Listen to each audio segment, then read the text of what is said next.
Graça e paz, amados. Você se considera uma pessoa com a vida totalmente submetida a Deus?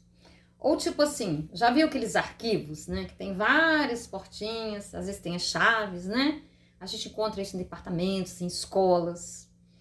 Então tem os tipos de pessoas que têm vários aspectos da vida, né? Minha vida financeira, minha vida afetiva, o meu corpo, cada um dessas áreas dentro de um arquivo. Aí diz assim para Deus, né? Mesmo que inconscientemente, essa área aí você pode entrar, aquela ali não, aquela ali só eu que tomo conta. Amados, isso não dá certo. E às vezes nós fazemos isso realmente ignorantemente. E aqui em Tiago, né, fala da mente dividida, que às vezes nós temos a mente dividida. A partir capítulo 4, verso 7. Portanto, submetam-se a Deus, resistam ao diabo, ele fugirá de vocês. Aproximem-se de Deus e ele se aproximará de vocês.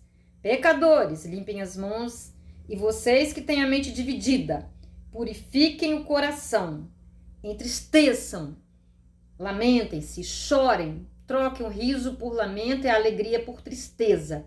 Humilhem-se diante do Senhor e ele os exaltará. O livro de Tiago, né, fala muito da questão da língua. Outro dia eu vi um pastor de renome dizendo, né, que ele é uma síntese, né, da carta de Provérbios, né? Porque ele trata de coisas muito profundas. É de uma riqueza tremenda. Mas eu me ative aqui, ó, quando ele diz, né? Aquele que tem mente dividida. Aí ele diz, purifiquem o coração. Eu tenho a mente dividida, eu tenho que purificar meu coração. Se nós não compreendermos que coração aqui, né, são sentimentos que também estão na mente, não no coração órgão, mas que na Bíblia é usado dessa maneira, eu posso ficar confuso. Ter a mente dividida é como esse arquivo que eu falei. É dividido, eu não entreguei tudo. Tem coisas da minha vida que eu ainda sou a deusa delas, o Deus dela. Tem coisas da minha vida que eu não estou disposta a entregar para Deus ainda. Que eu acho que eu dou conta. Que aquilo ali não é para Deus se meter, vamos dizer. Vou falar por mim. Com relação à minha alimentação. Eu passava mal, eu sabia, às vezes eu ia parar no pronto-socorro. Determinadas coisas que eu comia, determinados hábitos, horários. E um dia Deus me falou, sabe? Na minha consciência, claramente. Minha filha, se você não mudar a sua alimentação, você só vai fazer um terço da obra que eu tenho para fazer, que eu tenho para você fazer. E eu aí tomei consciência que eu deveria ter algumas restrições alimentares, algumas disciplinas alimentares. Mas eu teimava. Eu passava mal, de ir pro pronto-socorro, eu vomitava. Quando eu não vomitava determinadas coisas, eu não parava de sentir a dor, não tirava o ar. E às vezes eu fui para tomar, né, injeção na veia, e eu não sabia a causa, nem mesmo, né? Fiz exames, procurei. E aquilo perdurou, às vezes demorava algum tempo para repetir aqueles episódios. Mas no final eu estava entrando no estado de bulimia, né? Eu vomitava para aquilo parar de doer. Mas eu já estava me dando conta, porque o Espírito Santo ele fala com a gente. Então o que eu estava fazendo? A minha área alimentar, por exemplo, eu não estava obedecendo a Deus. Eu queria cuidar dela. Só que foi chegando, né, no limite, eu fui vendo que, poxa, a gente ora, a gente medita e Deus está sempre insistindo com a gente, porque Ele quer o melhor para nós. Então, eu cheguei a essa conclusão. Precisei de ajuda? Sim, precisei de ajuda. E hoje eu digo para vocês, a coisa principal para mim é cuidar da minha alimentação. Nossa, isso é o principal? Sim, por quê? Porque eu só tenho esse corpo aqui, esse tempo, vamos dizer, esse cavalo para fazer uma viagem. Se eu matar o cavalo, eu vou fazer alguma viagem? Eu vou prosseguir? Não vou. Então, para mim, hoje, o mais importante é eu aprender a me alimentar. Eu tenho que produzir a minha alimentação, porque tem restrições que eu não consigo encontrar prontas para comprar, ou são muito caras. Então, a mente dividida É uma mente que entregou para Deus uma parte e não entregou outra. Nesse aspecto que eu estou falando para vocês, tá? Purifiquem o coração. Deus fez tudo perfeito. A maneira de nós nos vestirmos, de nos alimentarmos, de nos relacionarmos, de trabalharmos, de conquistarmos bens, realizar carreiras, tudo tem aqui na Bíblia. Então é como esses arquivos. Eu tenho que entregar tudo para eu ser realmente feliz, para eu ter a paz. Eu preciso entregar tudo. Como ele diz aqui, ó, entristeçam-se, lamentem-se, chorem, troque o riso por lamento e a alegria por tristeza. Humilhem-se diante do Senhor e Ele os exaltará. E quantas outras áreas nas nossas vidas? Nós vamos processualmente trabalhando essas áreas, amadurecendo. Às vezes eu levo susto, eu acho que tem áreas que, nossa, eu demorei tanto a compreender, eu demorei tanto para entregar, para renunciar. Ainda era muito menina em algumas áreas, sabe? Nossa, e Deus me dava sonhos, me mostrava. E a minha compreensão, sabe, para mim foi demorada. E eu sofri coisas que eu não precisava ter sofrido. Eu tive atitudes erradas que eu poderia não ter tido.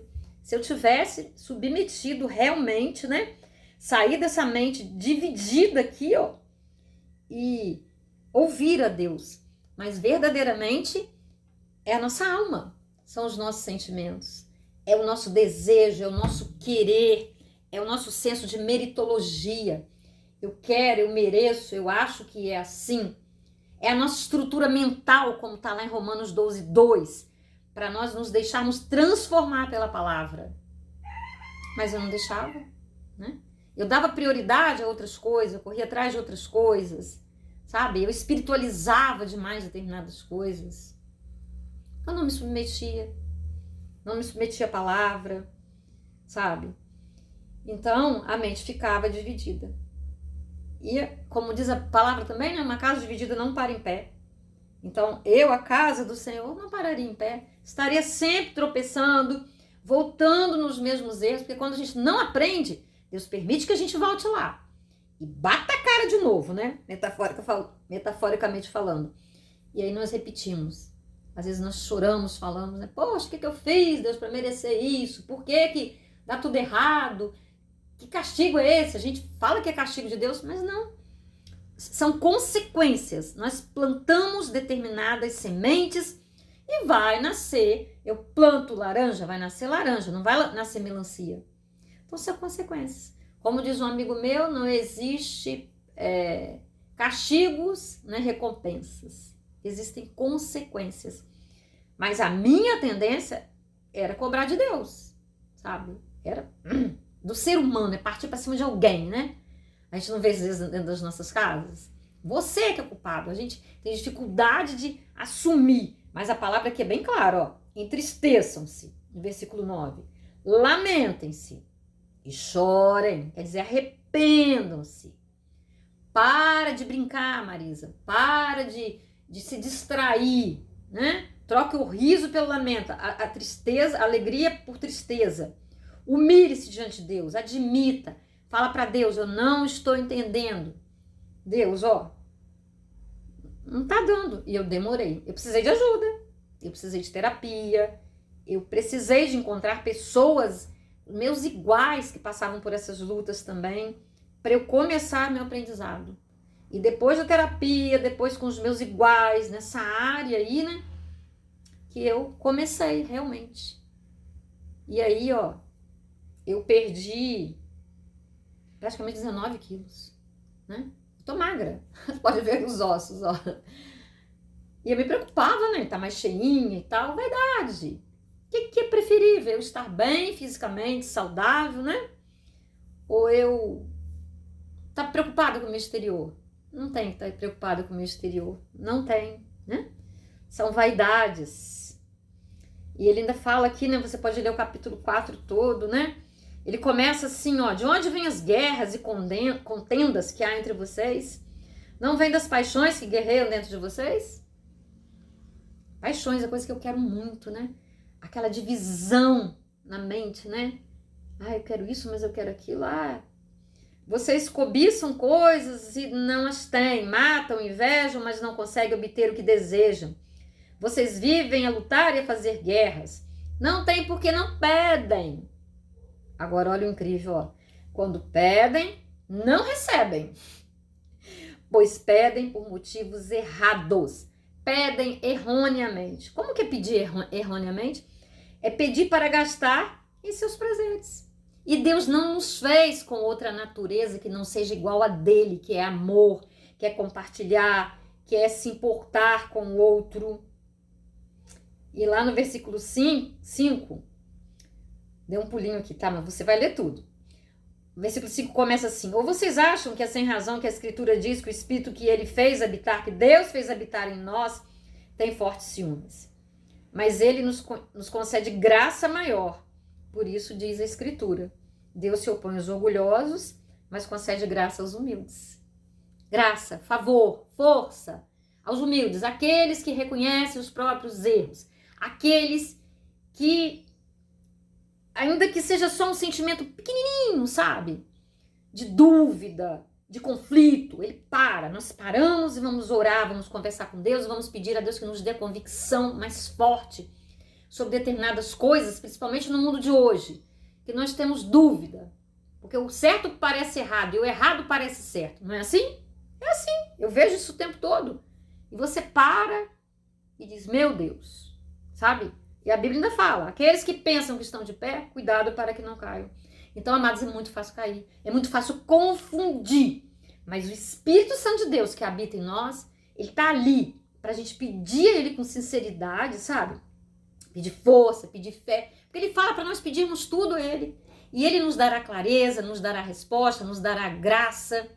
Aí nessa situação que você está vivendo, que eu estou vivendo também, que eu tenho desafios que eu estou vivendo, coisas complicadas, difíceis. Tem doído? Tem, mas eu sei por que tem doído, porque realmente eu ainda estou no processo de crescer em determinadas situações, em determinados problemas que eu sei que eu não cresci ainda. E eu preciso da graça, eu preciso fazer a minha parte, porque a de Deus está pronta, e continuar me esforçando. Mas ainda assim ele está aqui me usando, né, para falar alguma coisa para vocês.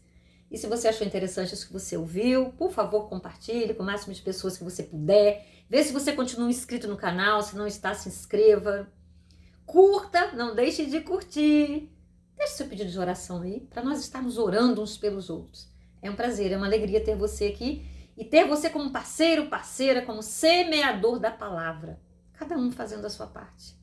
Eu não estou pronta. Aliás, só estarei pronta no dia, né, na eternidade. Mas aqui eu vou admitindo as minhas falhas, os meus erros, eu vou respeitando, entendendo o processo e vou caminhando de fé em fé, de glória em glória.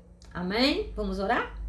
Deus Santo, Deus querido, em nome de Jesus, que essa palavra possa abençoar pessoas, Deus, possa ser um caminho, uma luz para quem está confuso, quem está em conflito, Deus, quem ainda, Deus, está passando, Deus, por essa mente fortemente dividida, Deus, que está tateando no escuro, Deus, ou que está afastado da igreja, que se decepcionou, Deus, eu não estou aqui pregando placa de igreja, religiosidade, mas eu estou falando do seu amor, da espiritualidade, ó Deus, do bem que o Senhor quer para nós, ó Pai, como um Pai que ama, um Pai que vela por nós, que tem ciúme de nós, ó Deus. Esteja com cada um que me ouve, ó Deus, e que possamos unidos, ó Deus, crescer para sermos, revelarmos a imagem e semelhança de Cristo, seu Filho amado, primogênito. Em nome de Jesus, amém. Aleluias. Submetamos-nos a Deus, sujeitemos-nos a Deus, resistamos ao inimigo, que a gente não vê, mas que são os pecados, os defeitos gostosos, porque o pecado é gostoso, senão ninguém praticaria. Mas resistamos, sujeitemos-nos a Deus primeiro, e ele fugirá de nós. Amém. Aleluias.